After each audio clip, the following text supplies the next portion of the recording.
탕자의 귀향이라고 하는 그림을 우리 교회 오실 때마다 여러분들은 아마 눈여겨 보시는 분도 있을 거고 그렇지 못한 분들도 계시리라 생각하지만 적어도 한 번씩은 아마 보시고 가시리라 생각을 합니다. 우리 카페 가면은 탕자의 귀향이라고 해서 렘브란트가 그린 유명한 작품이 있지 않습니까? 탕자의 귀향. 누가복음 15장을 배경으로 해서 그린 그림이죠. 그리고 시편 23편도 여러분들이 아마 잘 기억하시고 계시리라 보는데요. 탕자의 귀향이나 시편 23편 같은 말씀은 복음 중에 복음이다. 그리고 복음을 축소한 축소판이다. 복음을 줄여가지고 출판한 복음의 축소판이다. 이런 말들을 하게 됩니다. 하나님을 믿는 사람, 기독교인이건 아니건 간에 가장 많이 알려져 있고 가장 많이 이야기되어지는 것이 누가복음 15장 탕자의 귀향이라고 하는 것과 그 다음에 시편 23편의 말씀이죠.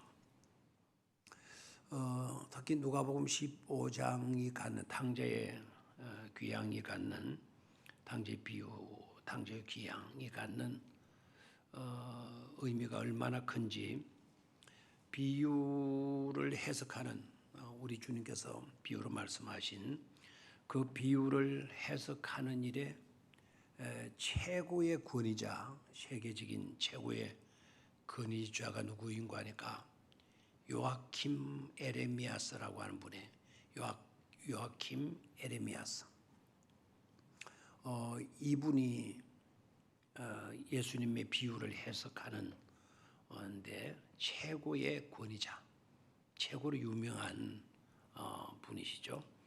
이분께서 탕자의 귀향, 이 누가복음 15장에 나오는 탕자의 귀향을 뭐라고 결론을 지었는가 하니까 탕자의 귀향이라고 하는 예수님의 비유의 말씀은 이것은 누가복음에 있어서 심장과 같은 것이다. 누가복음의 심장이 뭐냐라고 물으면 바로 예수님의 탕자의 비유 말씀이다 라고 할 정도로 이 누가복음 15장에 예수님께서 말씀하신 탕자의 귀향이라고 하는 이 비유가 유명하죠. 그냥 이야기가 너무 재미있어 가지고 그 스토리가 너무 드라마틱한 것이기 때문에 유명한 비유의 말씀인가? 그건 아닙니다. 누가복음 15장에 나오는 이 탕자의 비유 속에는 이 비유가 그렇게 유명할 수밖에 없었던 것은 영적 메시지가 무궁무진하다라는 거죠.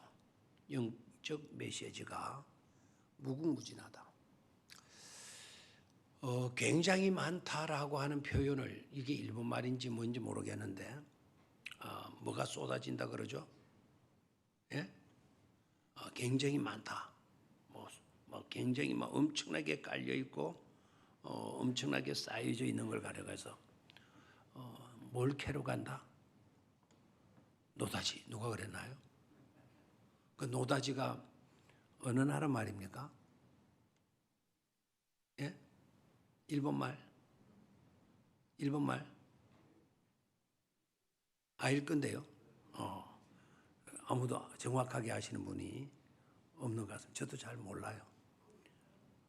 한국말? 순수한 한국말? 모르겠습니다. 그건 한번 찾아보시고. 요 사이는 뭐, 예?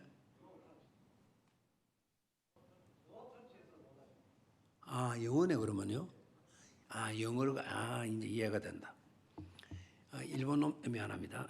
일본 사람들이 혀가 길어요, 짧아요? 발음을 잘 못하는 겁니다. 우리는 이 추럭이라는 말이 굉장히 발음이 어려운데 일본 사람들은 그게 발음이 안 되니까 뭐라고 그랬죠? 도라쿠, 도라쿠, 도라쿠. 뭐 그 말고도 많이 있죠. 도라쿠. 담배를 토바코, 토바코. 제일 그 일본 사람들이 발음하기가 어려운 영어가 뭔가 하니까 맥도날드 알죠? 맥도날드. 이 발음이 어렵고 쓰기도 스펠링 쓰기 정확하게 쓰기도 만만찮아요. 근데 일본 사람들이 그 맥도날드를 발음하기로는 일본 사람들이 발음하기로는 이거는 정말 힘드는 거예요. 그래서 뭐라고 발음을 하는 거니까 마고도나루도, 마고도나루도. 기껏 가장 가깝게 맥도날드를 말한다는 게 마고도나루도 이렇게 하는 거죠. 노타치 건드리지 마라, 접근하지 마라. 그래서 아마 일본 사람들이 발음하니까 노다지 이렇게 하는 것 같기도 해요. 영적 메시지가 무궁무진하게 들어있는 것이 바로 탕자의 비유다. 그래서 여러분들이 알고 있는 탕자의 비유의 그 스토리, 그 메시지 정도 거기에만 멈추어 있어서는 안 된다는 겁니다. 또 목사님들도 마찬가지예요. 나 탕자의 비유 지난주에 설교했어. 작년에나 설교했는데 또 뭐 탕자의 비유를 가지고 설교하겠어. 이러면은 그 목사님 크게 잘못하고 있는 겁니다. 탕자의 비유 속에는 무궁무진한 영적 메시지가 들어있는데 기껏 1시간 설교하고 그 메시지가 전부 다인 것처럼 이렇게 착각해서는 안 된다는 거죠.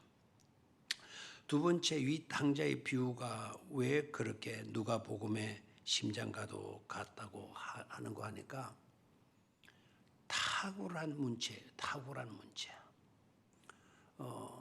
그 문장의 구성이라든지, 그 다음에 그 외에 양식이라는 게 있잖아요. 스타일이라는 게 양식이라고 있는데, 누가복음 15장의 비유의 말씀에 그 양식 스타일이요, 구조나 스타일이 이게 아주 탁월하다는 겁니다.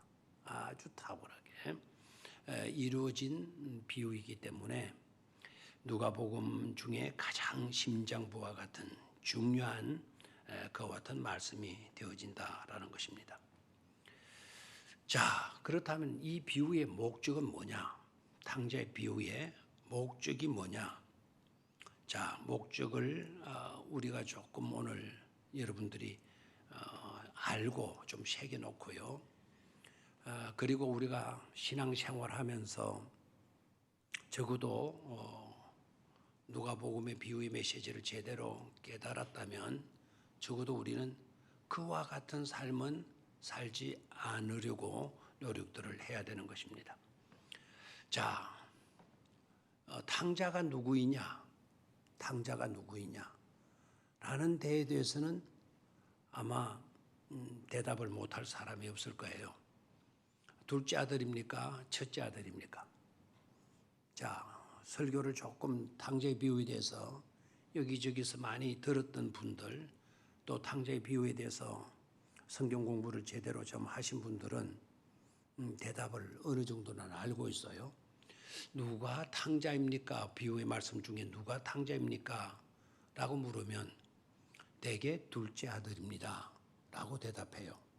둘째 아들 탕자 맞습니까? 안 맞습니까? 둘째 아들 탕자 맞습니까? 안 맞습니까? 맞습니다. 그러나 속단하지는 말아야 됩니다. 왜냐하면 누가복음 15장 우리 주님의 비유의 말씀을 읽어보면 탕자라고 하는 내용의 단어는 아예 나타나지 않습니다.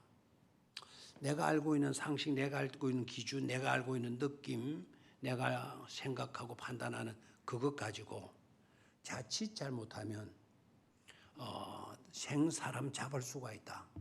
엉뚱한 사람 잡을 수가 있다. 라는 그런 생각들을 좀 꼭 가지셔야 된다 이 말입니다.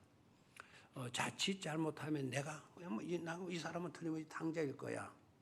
그렇게 단정을 내리게 되면 전혀 다른 사람을 이 비유에서는 전혀 아닌데 엉뚱한 사람을 탕자로 몰아붙이는 그런 잘못을 범할 수가 있다라는 것입니다. 자, 두 번째 아들 탕자 맞아요. 그러나 성경 속에 둘째 아들이 탕자 맞다. 둘째 아들이 탕자다. 이렇게 밝힌 곳이 있어요, 없어요? 없습니다. 자, 또 성경 공부를 좀 하신 분들, 성경을 좀 읽은 분들, 이 본문 속에서 누가 탕자입니까? 라고 물으면 이 사람들은 뭐라고 대답을 하는 거 하니까 첫째 아들입니다. 첫째 아들이 탕자입니다. 라고 말을 합니다. 좀 특이하잖아요. 첫 번째 아들이 탕자라고 하면 성경을 깊이 묵상하지 않았다면 또 우리가 쉽게 읽고 우리 나름대로 어느 정도 정리를 했다고 한다면 첫째 아들을 탕자로 규정하기가 결코 쉽지는 않았을 것입니다. 첫째 아들을 탕자라고 이렇게 단정을 했다고 하면 그 사람은 제법 성경을 읽었던 사람이고 그냥 흰 것은 종이고 검은 것은 글자다 이런 식으로 읽지 않았던 사람임에 틀림이 없을 것입니다. 본문을 제대로 읽은 사람이 되어지겠죠. 그런데 가만히 우리가 보게 되면 첫째 아들도 역시 뭐라는 것을 알 수가 있죠. 탕자라고 하는 것을 알 수가 있죠. 자, 그렇다면 이 아버지에게서 아들은 몇이었습니까? 두 사람이라는 것은 알 수가 있었죠. 그러면 첫째 아들도 뭐고요? 탕자고 둘째 아들도 그럼 뭐란 말입니까? 탕자입니다. 자, 이 아버지 굉장히 좋은 아버지 같아요. 훌륭하신 아버지 같아요. 그런데 훌륭하신 아버지 같지만 자신 농사는 망쳤어요. 제대로 된 아들 하나 없는 아버지예요. 모든 것을 망쳐버렸어요. 자신 농사 망쳤다라는 말은 신사적인 말이고 조금 시골 사람들, 시골 어르신들한테 물으면 원래 농사 어때요? 망쳤다 이런 표현도 쓰지만 원래 농사 굳혔어요 이래요. 뭐 한다고요? 굳혔다. 원래 농사, 자식 농사 굳혀버린 거예요. 다 헛된 농사를 짓고 말았다라는 것입니다. 자, 그렇다면 여러분 생각해 봐요. 이 비유에서 아버지는 누구를 비유하죠? 누구를 비유하죠? 품어주고 기다려주고 용서해주고 잔치해주고 세워주고 누구를 비유하죠? 하나님을 비유하죠. 그러면 하나님의 자식된 자들은 모두가 다 뭐라는 거죠? 탕자라는 거예요. 자, 이렇게 조금 난해하게 되어지죠. 약간 고민스러워지죠. 그러나 여러분 이런 생각이 떠오르면 돼요.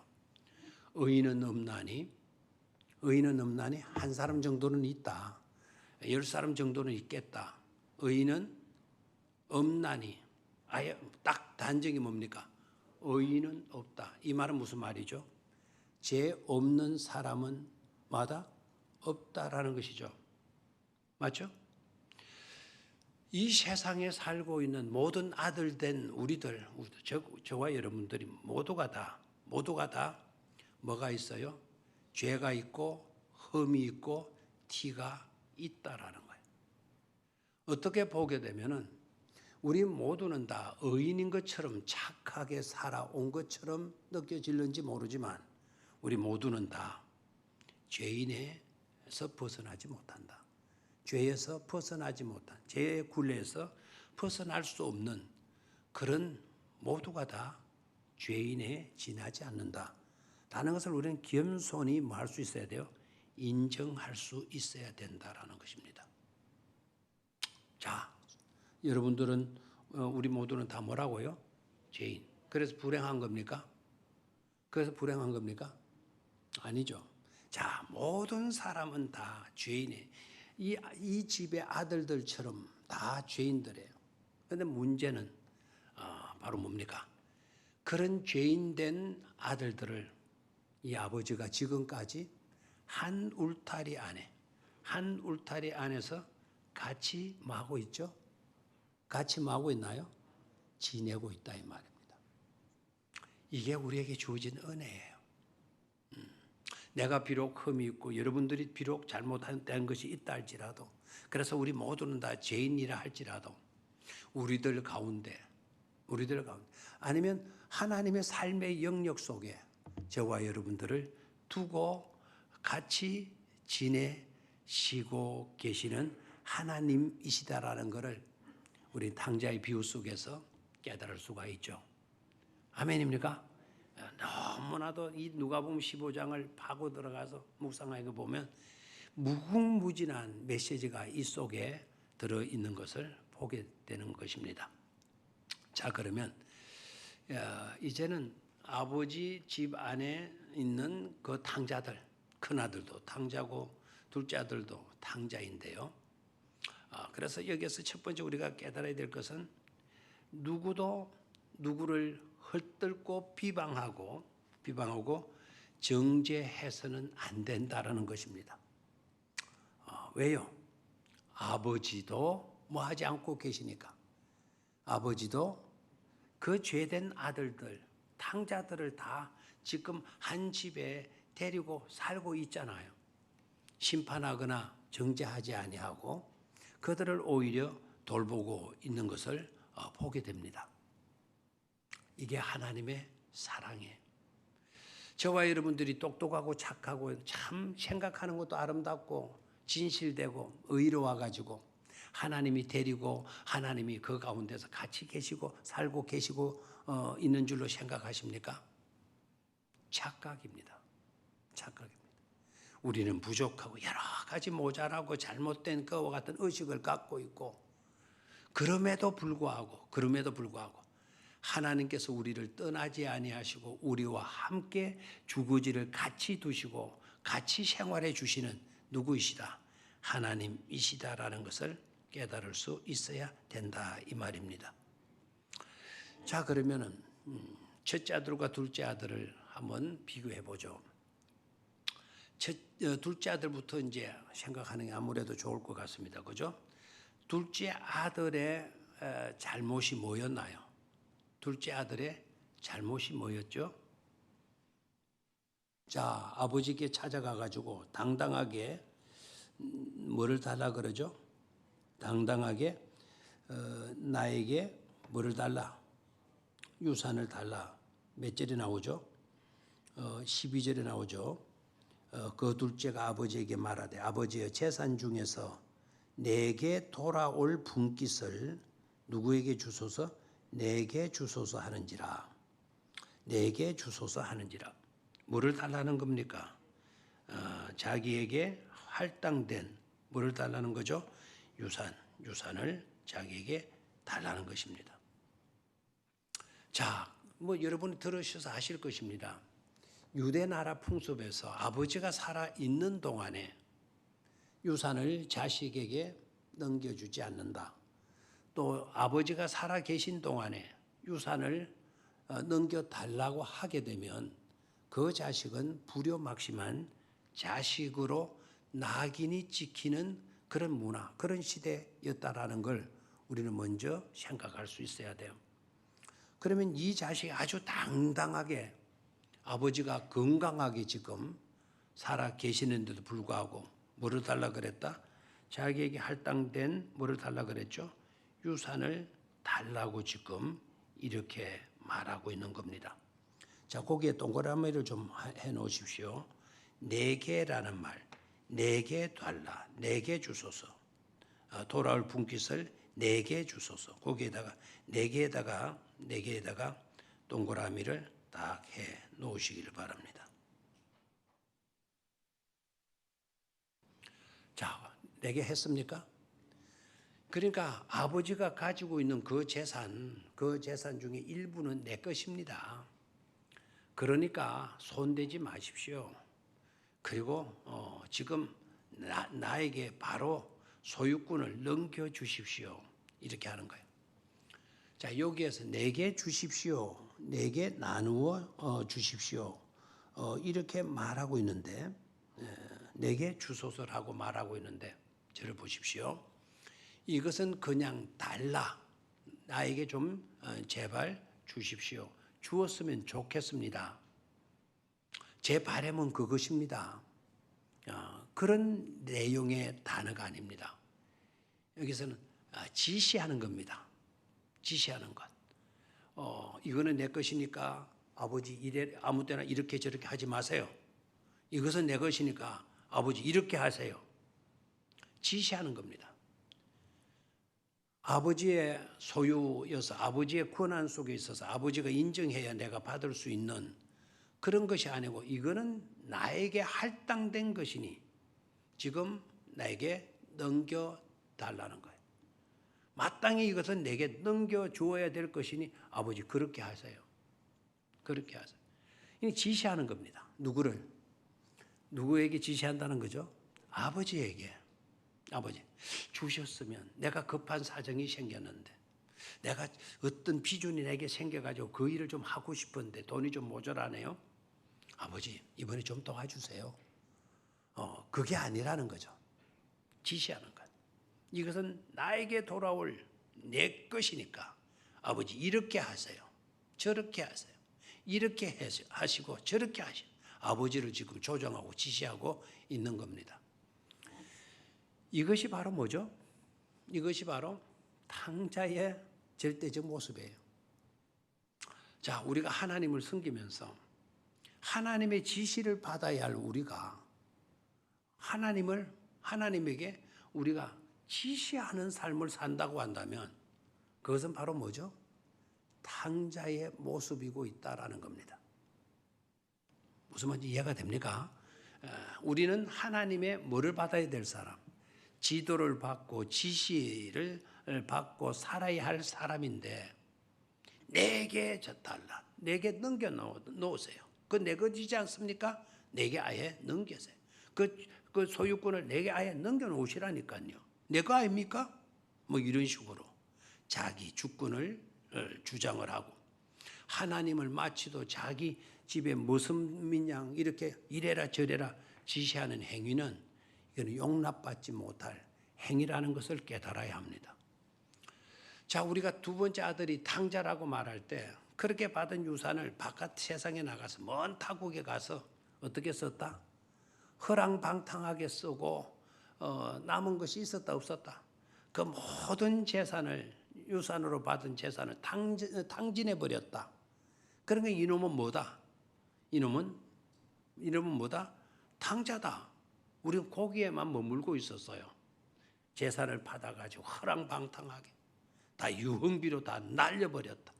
한가도 남지 않고 다 그냥 몽땅 날려버린 놈이다.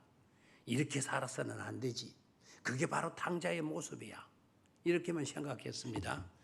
그러나 그것은 나중에 나타난 탕자의 모습일 뿐 권원적인 탕자는 이미 유산을 나에게 달라라고 아버지께 지시하는 거기서부터 이 아들은 대먹지 못한 탕자였다라는 것을 우리는 알 수 있어야 된단 말입니다.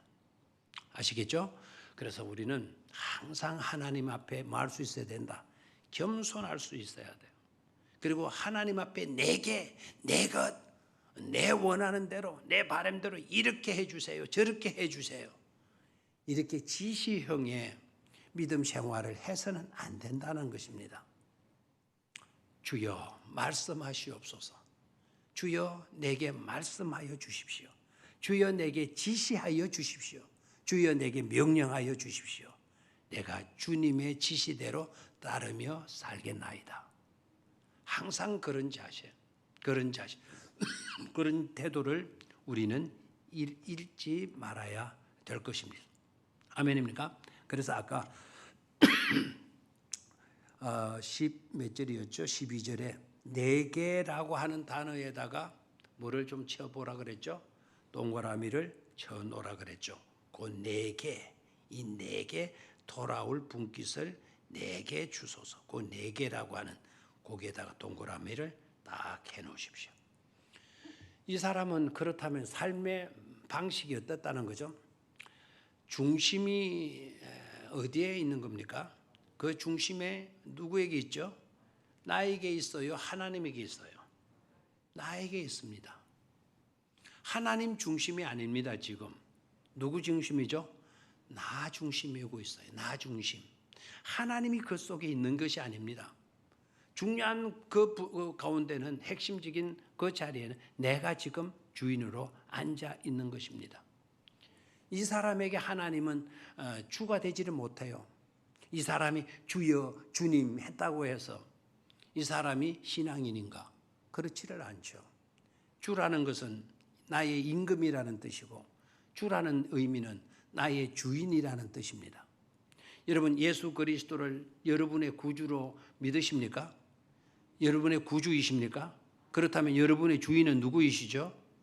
예수 그리스도이시단 말입니다. 그런데 중심에 여러분의 삶의 중심에 여러분이 앉아 있어요. 그럼 여러분이 주인이지 어떻게 예수님이 주인이 되신단 말입니까?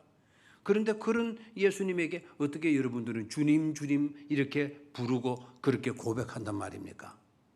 이게 어그러진 것이죠. 이게 잘못된 것이죠. 그래서 이 아들의 태도에서 우리는 벌써 중심이 이 아들은 자기에게 있었다. 아버지에게 있는 것이 아니고 자기에게 있었다. 이것은 아버지의 영역 속에 있는 것이 아니라 자기가 중심이 되는 태도, 하나님 밖에 아버지 밖에 있는 존재이다. 아버지 밖에 있는 존재가 그게 바로 탕자의 모습이 되어지는 것입니다. 설교를 좀 짧게 하려고 그랬는데, 자 그러면은 큰 아들부터 갑시다. 뭐 여러 가지 다양한 해석이 나올 수가 있으니까 큰 아들은 어떤 모습에서 탕자가 될 수가 있는 거죠? 어떤 모습에서 탕자라고 여러분 여기게 되는 거죠? 어떤 모습입니까? 큰 아들의 모습에서.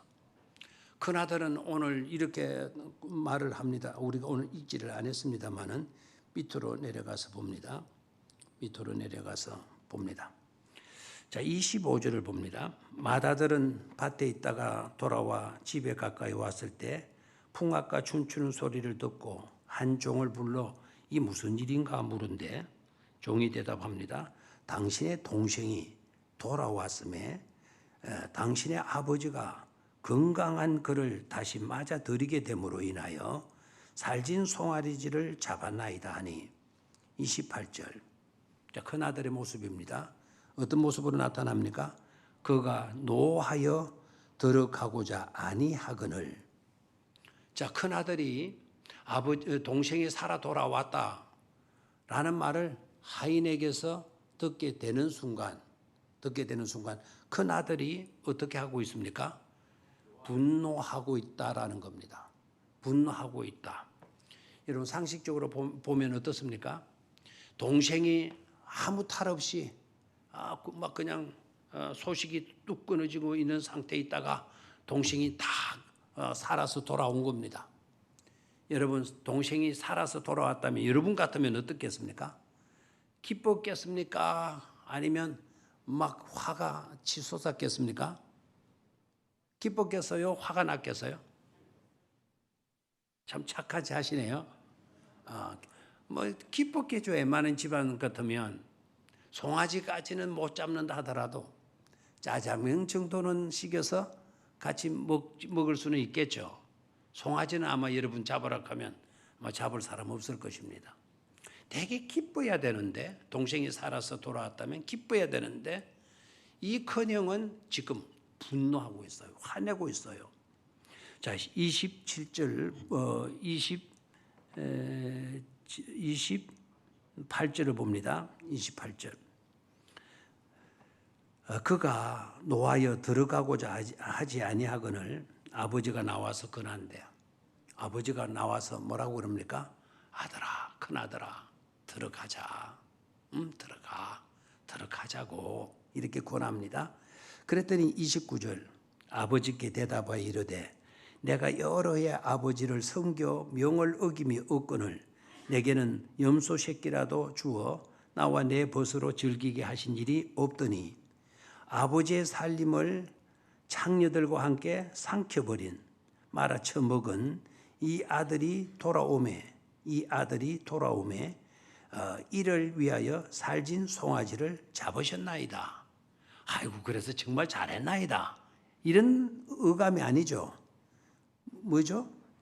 잡았나이다. 이 말은 아버지는 지금 너무 해서는 안 될 일을 하셨습니다라는 것 아닙니까?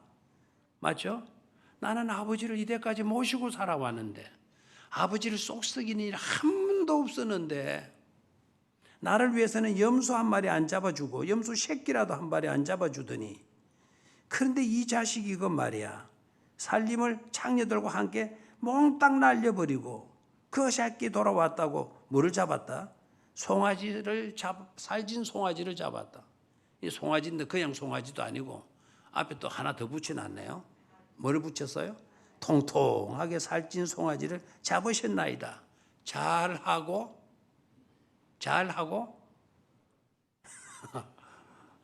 자식이 아버지한테 그런 말을 했다면 안 되겠죠. 잘하고 자빠졌다고.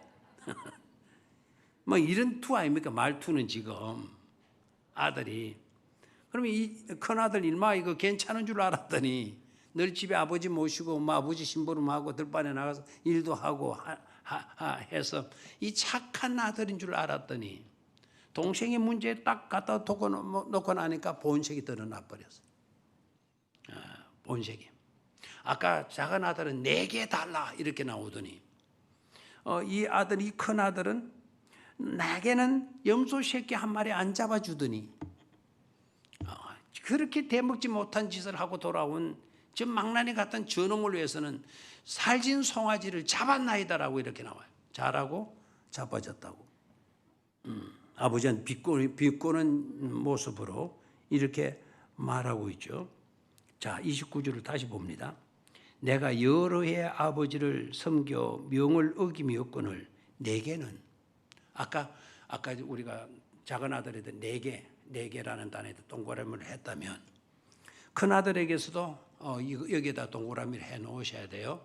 큰 아들도 뭐라 그럽니까? 내게는 염소 새끼라도 주어 나와 내 벗으로 즐기게 하신 일이 없더니 아버지의 살림을 창녀들과 함께 삼켜버린 이 아들이 돌아오매.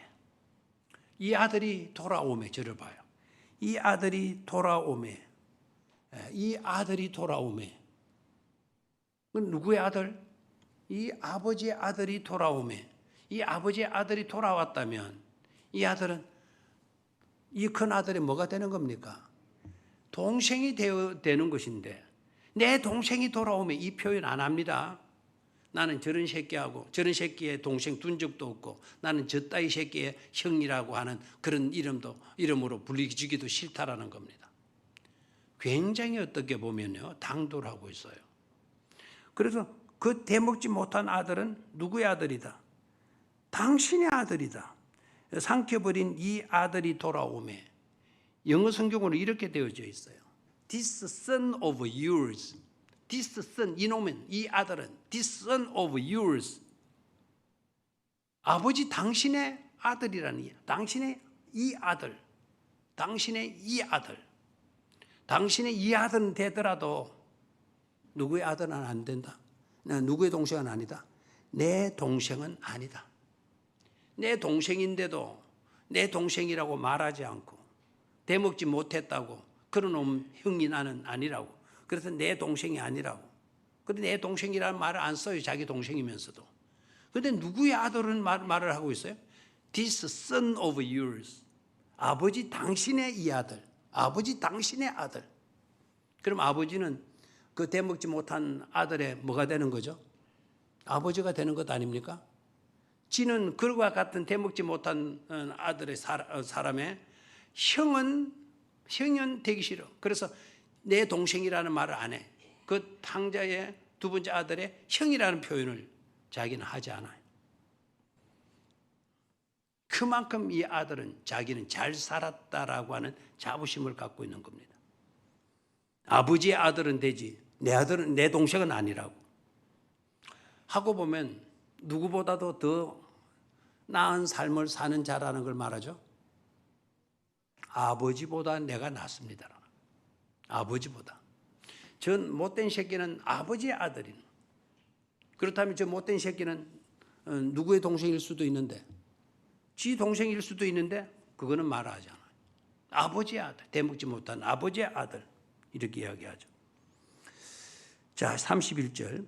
아버지가 이르되 예, 너는 항상 나와 함께 있으니 내 것이 다 네 것이로되 이 네 동생은 죽었다가 살아났으며 내가 잃었다가 얻었기로 우리가 즐거워하고 기뻐하는 것이 마땅하느니라. 그럼 아버지의 생각도 있어요, 없어요? 있습니다. 아버지는 이 자식을 나쁜 자식, 못된 자식, 대먹지 못한 새끼, 형편없는 탕자 놈이라고 아버지는 그렇게 여깁니까?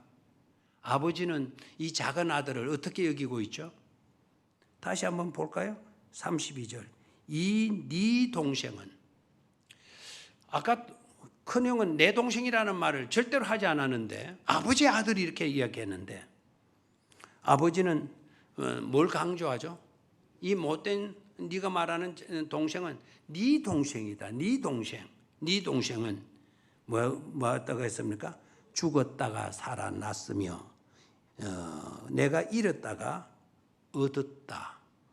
아버지는 이 아들을 나쁜 자식, 대먹지 못한 자식, 형편없는 나쁜 놈, 재산을 탕진해버린 장녀들하고 놀기나 해먹은 그런 놈이라고 말하지 않고 뭐하고 있죠? 죽었다가 다시 살아난 아들. 그렇죠? 내가 잃어버렸다가 다시 찾은 아들이라고. 이게 누구의 마음? 이게 아버지의 마음이에요. 아버지의 마음, 이게 이제 우리가 닮아야 할 요소이죠.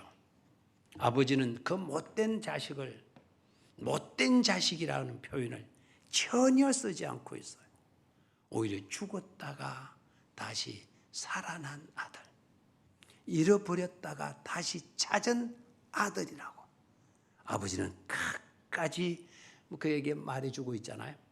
그리고 그런 아들이기에 우리는 지금 뭐 하는 거다? 잔치하는 거다. 우리는 그러하기에 기뻐하면서 즐거워하는 거다. 그것이 마땅한 일인 거야 라고 말씀하고 있죠. 아멘입니까? 아버지가 얼마나 고마우신 분이신지 몰라요. 정죄함이 없습니다. 손가락질하지 않습니다. 그의 과거를 묻지 않습니다. 과거를. 그런데 이 형은 어디서 들었는지 몰라요. 어디서 들었는지. 다시 한번 그 큰형의 말을 한번 볼까요?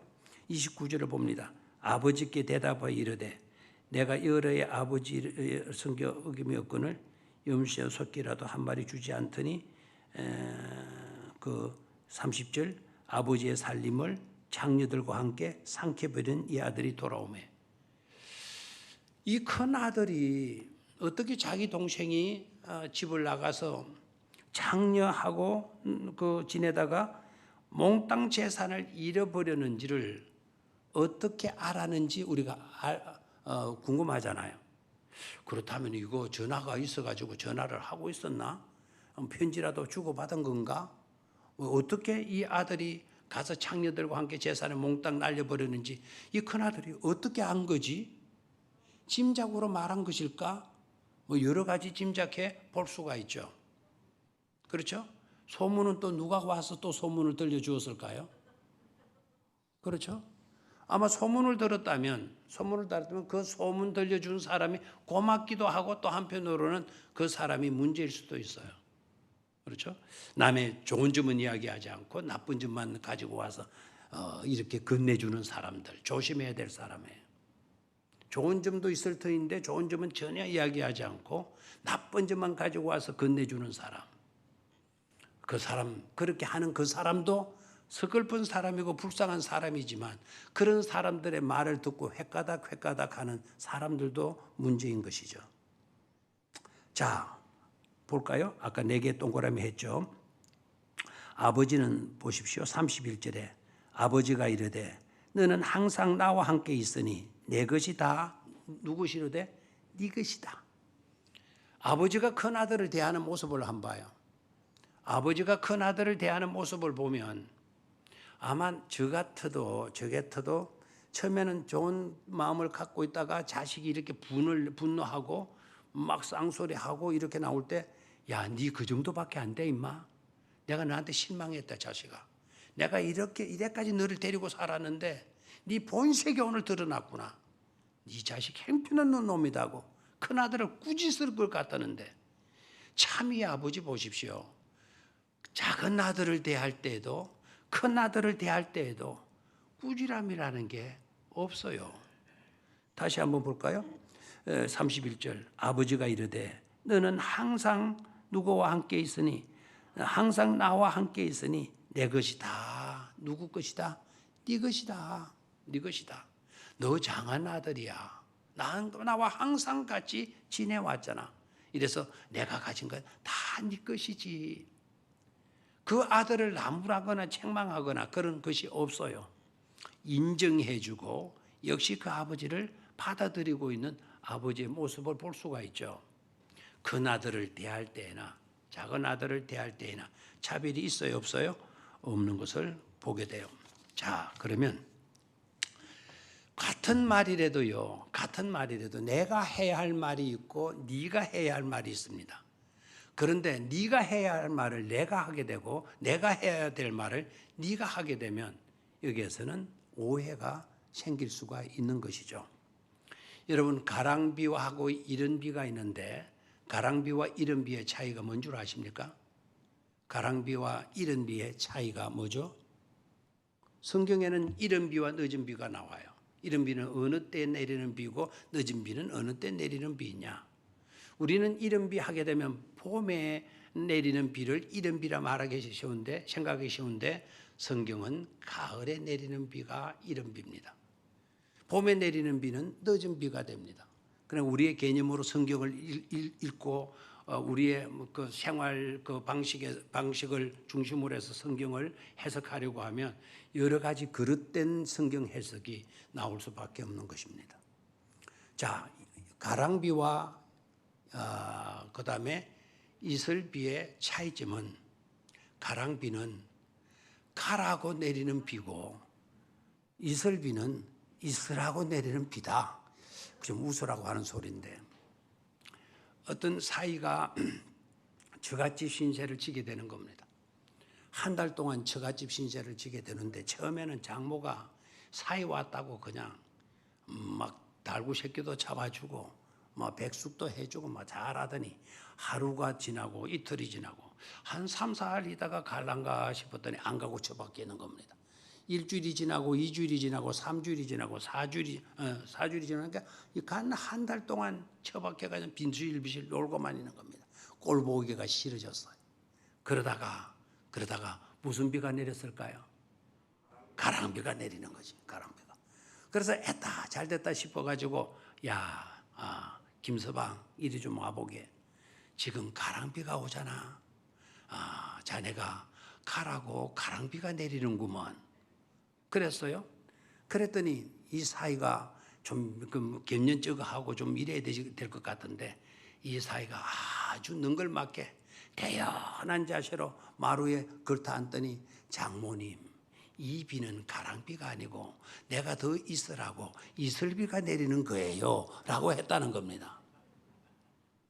자, 여기에서 여러분 이 똑같은 비를 두고 가랑비라 그랬고 이슬비라 그랬어요. 그러면 그때 상황에서 사이가 장모님, 내가 한 달 동안 여기 머물다 보니까 내가 가라고 가랑비가 내리는 것 같아요. 제가 조만간에 갈게요. 이 사이가 그 말을 했으면 얼마나 좋았을까요? 그리고 장모님이 아이고 자네 무슨 소리를 하고 있냐. 이 집은 바로 네 집이나 다를 바가 뭐가 있냐. 걱정하지 말고 여기 있게. 자네가 있어도 좋다는 뜻으로 오늘 이 이슬비가 내리고 있잖아. 그러면 이 처갓집의 모습이 좋아요, 안 좋아요? 그 광경이 좋아요, 안 좋아요? 살벌해요, 은혜로워요? 살벌해요, 은혜로워요? 은혜롭죠. 누가 어떻게 해석하느냐, 내가 해야 할 말을 네가 하거나 네가 해야 할 말을 내가 하고 내가 주장하고 있다고 한다면 그것은 불행이 될 수가 있다라는 것을 우리는 깨달아야 합니다. 자, 여러분 손가락을 한번 내보십시오. 손가락이 몇 개죠? 손가락이 몇 개? 손가락 몇 개? 5개. 영국 사람에게 손가락을 딱 펴면서 손가락이 몇 개요? 라고 물으면 영국 사람들은 손가락이 몇 개라 그래요? 6개? 4개라 그래요. 4개. 왜 그렇습니까? 이게 문화적인 차이예요. 자, 이 손가락 5개, 우리는 5개니까 5개는 말합시다. 조금 이따가 설명할게요. 5개가 서로 자기 자랑이 늘어난 거예요. 자기 자랑하게 되는 겁니다. 그러니까 엄지손가락이 딱 하는 말이, 나 손가락 5개 중에 내가 최고인 거 알지? 나는 말이야, 이 손에서 으뜸이라고, 으뜸. 그래서 내 손의 주인이, 우리 손의 주인이 항상 최고로 기분 좋을 때, 또 최고로 칭찬할 때 뭐라고 해? 그때 나를 쓰잖아. 너가 이러더냐? 이거 내놓고 너 으뜸이다 이렇게 말하더냐? 웃기는 소리 하지 마. 이거지. 나는 손가락 중에 내가 으뜸이야, 최고야 라고 뽐을 냈어요. 자, 영국 사람들이 왜 손가락을 4개라 하는지 아십니까? 손가락이 4개냐 5개냐라고 하는 것은 먼저 기준이 있어야 돼. 그 기준을 엄지손가락으로 본 거예요. 그래서 이 엄지손가락은 기준이에요, 기준. 이 기준을 딱 잡아놓고 손가락이 몇 개냐라고 물으면 몇 개죠? 1, 2, 3, 4이라고 이야기하는 거예요. 그래, 그 사람들의 문화예요. 그 사람들. 그게 가서 손가락이 5개지 뭐 4개냐고 이러면 싸움만 나요. 그러다가는 여러분 한국 사람을 갖다가는 쫓겨나게 돼요. 4개라 하면 4개군요. 4개 맞군요. 아이고 1, 2, 3, 4 4개군요. 그러면 이거는 아닌가 뭐 이런 말을 여러분 그것은 해서는 안 됩니다. 이 손가락은 으뜸이라는 거예요. 중심이라, 기준점이라는 거예요. 기준점. 그럼 2번째 손가락이 뭐죠? 이 2번째 손가락을 뭐라 그래요? 이 2번째 손가락이 뭐죠? 금지죠, 금지. 이 금지가 자기를 또 뽐내야죠. 나는 손가락 5개 중에 내 손가락이 최고로 생각해. 이유가 뭔 줄 알아? 이 손가락이 5개 손가락에서 가장 많이 사용된다고. 뭐를 지시하고 가르칠 때 뭘로 하냐? 이걸로 하냐?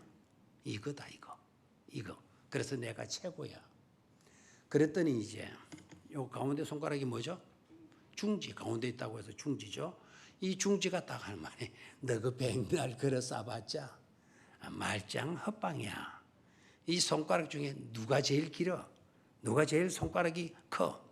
나잖아, 나. 한번 펴봐. 누가 길어? 여러분도 한번 펴봐요. 가운데 손가락이 짧은 사람이 있습니까? 문제가 있는 겁니다. 그러니까 이제 여기 무슨 손가락이죠? 여기 약지죠, 약지. 약지가 딱 하는 말. 이건 크고 작은 게 문제가 아니야. 이게 많이 쓰이고 안 쓰이고가 문제가 아니야. 손가락 5개 중에 내가 최고로 예쁘단다. 뭐가 네 손가락이 예쁘다고 그래? 다른 친구들이 놀렸어요. 그랬더니 웃기는 소리 하지 마. 네 주인이 그 좋은 다이아몬드 반지, 그 금반지 낄 때 어느 손가락이 끼더냐 임마. 이 자식들. 아이고 엄지손가락에서 뭐 반지 그 다이아몬드 끼고 다니는 주인 봤어 임마? 시애기들. 아이고 다 반지 끼면 어디다 낀다고? 여기다 끼잖아 임마. 그거는 그만큼 내가 예쁘고 귀하다는 뜻 아니겠어? 땅. 그런데 이 문제는 이제 이게 새끼손가락이죠. 이 새끼손가락. 아무것도 드러내놓을 게 없어요. 아무것도. 주인이 여기다가 반지를 한번 끼워주기나 하나, 길기나 하나, 이걸 가지고 최고의 무슨 표시를 하나. 그러니까 이 새끼손가락에 고민이 딱 있다가 한마디 하는 거예요. 너희들 정말 중요한 사실 하나가 있는데 너희들 알아야 돼. 5개 손가락 가운데 내가 얼마나 소중한 손가락인가를, 얼마나 귀중한 손가락인가를 너희들 알아야 돼. 다들 너희들 잘났다고 너희들 최고라고 주장들 하는데 너희들 한 가지를 모르고 있는 거야. 너희들 중에 만약에 이렇게 짧고 아무 데도 사용되지도 않고 없어도 되는 듯한 이 손가락이 너희들 무시하고 그러면 큰일 난다. 왜인 줄 알아? 만약에 너희들 가운데 내 손가락이 없게 되면 너희들 뭐가 되는 줄 알아? 병신 되는 거야, 병신. 자, 우스갯소리예요. 그런데 여러분, 이 우스갯소리에서 우리가 조금 생각해요. 이 우스갯소리를 오늘 탕자의 비유 속으로 한번 가지고 들어와 봐요. 큰아들의 의식이 너는 없어야 될 놈이다. 너는 돌아와서는 안 될 놈이다. 아버지의 재산 축이나 내버리고 다 말아먹은 처먹은 그런 못된 놈 여기는 없어야 되는 거다. 너는 여기에 들어와서는 안 될 놈이다. 그런 자식을 위해서 뭐 송아지를 잡아준다? 말도 안 되는 이야기다. 송아지를 왜 잡아줘? 오히려 물 퍼부어가면서 된장 뿌려가면서 소금 뿌려가면서 쫓아내야 될 아들이지. 어떻게 그런 아들 송아지를 잡아준단 말이에요. 아버지는 생각하고 있어요. 그래도 그 자식이 없으면 우리 가정은 우리 집안은 사달난 집안이 된다. 그래서 병신 집안이 되고 만다. 그 집에 아버지 아들 둘 있더니 한 새끼는 어디 가는지 행방불명됐고 큰아들만 떡 남아가지고 부자지간이 지난다더라. 슬픈 이야기잖아요. 그래서 우리는 아무리 부족하고 아무리 흠이 있고 아무리 하잘 것 없는 존재라도 아버지의 의식을 우리는 발견해야 돼요. 그리고 아버지의 의식을 우리는 닮아갈 수 있도록 하셔야 돼요. 아버지의 그 의식을 여러분 10년 가운데 품을 수 있어야 된다 이 말입니다. 큰아들의 의식을 가지면 큰일 나요. 아버지의 의식. 이 아들은 죽었다가 다시 살아난 아들이라고. 그리고 잃어버렸다가 다시 찾은 아들이기에 우리가 마땅히 즐거워하고 기뻐하는 것이 마땅한 것이라고. 이렇게 여길 수 있는 그런 자세와 그런 인격이 되어지기를 주의 이름으로 축원합니다. 하나님 아버지,